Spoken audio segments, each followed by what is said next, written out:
Pag-usapan natin guys, yung buyer na magre-reserve. Ito yung matagal mo na siyang nakilala. Hindi mo alam ano pa yung inaantay niya. Totoo yan guys. Minsan nga inabot na nga ng 1 taon eh. Minsan nga naging best friend mo na eh.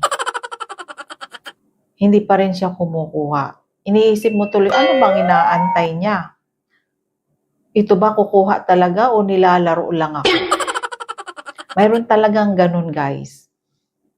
Pero makikita mo naman yan eh, mapag-aaralan mo naman yan. Kung naman yung sabi na alam mo namang nakikipaglokohan lang siya sa'yo, tapos ipatuloy ka pa rin nagbibigay ng computation, stop na. Pero mayroon talagang ganun guys na buyer o kliyente.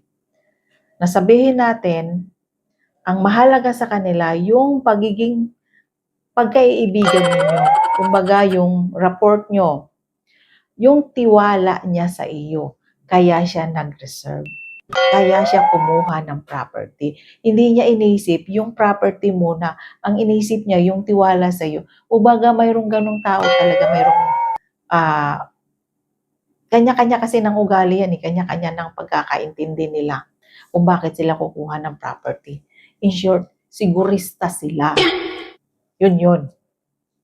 Yung iba naman, kaya naman pinapatagal nila, nagtitiwala sila sa'yo kasi ikaw yung tao na tutulong sa kanila. Ikaw yung tao na malalapitan nila, inaasahan nila na mag-guide sa kanila. Kaya tumagal silang kumuha. Yun yung isa ring napakagandang bagay. Kaya hindi lahat na sabing matagal kumuha ay iba yung iisipin mo. Isipin mo, nagkakaroon kayo ng pagkakaibigan o tiwala niya sa iyo.